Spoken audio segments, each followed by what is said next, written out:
ان میں سے نمبر 1 ایران ہے. اگر ہم چلتے ہیں عرب سے مشرق کی طرف تو ایران ایک اعتبار سے یہ بازی لے گیا ہے پورے عالم اسلام پر. ان کے مذہبی عقائد، ان کی فقہ سے ہمیں جو اختلاف ہے وہ ہے اپنی جگہ پر ہے. آپ کو معلوم ہے میرے بارے میں کسی کو اشتباہ نہیں ہو سکتا اس اعتبار سے. میری جس درجے دشمنی رکھی گئی ہے، جس طرح میرے سر کا جو ہے مطالبہ ہوتا تھا، 2 ہی آدمی تھے پاکستان میں کہ جن کے سر مانگے گئے، ایک کراچی کے وہ شاہ بلیغ الدین صاحب اور ایک نے. تو اس حوالے سے وہ اپنی جگہ پر اختلاف ہے، لیکن اس حقیقت کا اعتراف کیے بغیر نہیں رہا جا سکتا. پورے عالم اسلام میں یہ واحد مسلمان ملک ہے جس نے بہرحال اپنی شریعت، اپنے عقائد کے مطابق ایک مذہبی انقلاب برپا کیا ہے. اور پورے عالم اسلام میں مذہبی سطح پر، حکومت کی سطح پر فنڈامنٹلسٹ صرف ایک ملک ہے کہ اس پہلو سے ایران ان کا ٹارگٹ ہے، ٹارگٹ نمبر 1 ایک خاص اعتبار سے. ٹارگٹ نمبر 1 ایک دوسرے اعتبار سے ہم ہیں، وہ میں بعد میں عرض کروں گا.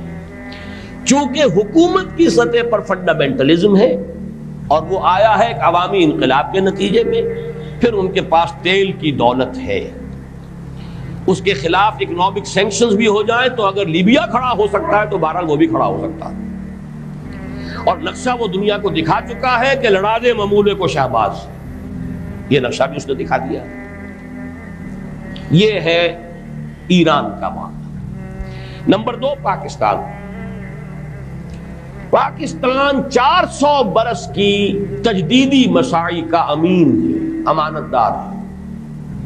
پورے ہندوستان میں مجدد الفسانی رحمت اللہ علیہ، شاہ ولی اللہ دہلوی رحمت اللہ علیہ، سید احمد بریلوی رحمت اللہ علیہ اور ان کا جہاد، پھر اس 20ویں صدی عیسوی میں یا 14ویں صدی ہجری میں علامہ اقبال جیسا مفکر، مولانا مودودی جیسا مصنف، مولانا الیاس جیسا مبلغ، شیخ الہند جیسا مجاہد حریت، پورے عالم اسلام میں ان کا پیرلل کوئی موجود نہیں.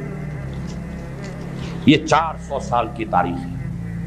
اس کی امانت اور اس کے نتیجے میں یہاں کے مڈل کلاس میں فنڈامنٹلزم کا ایک نیوکلیس ہے.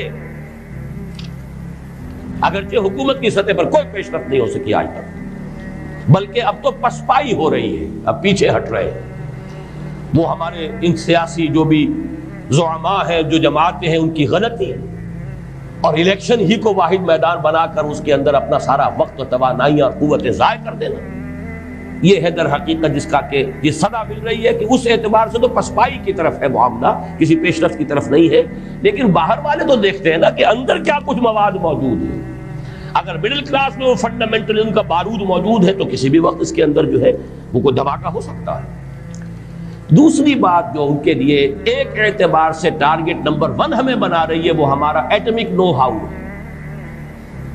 پورے عالم اسلام میں اور کسی کے پاس نہیں.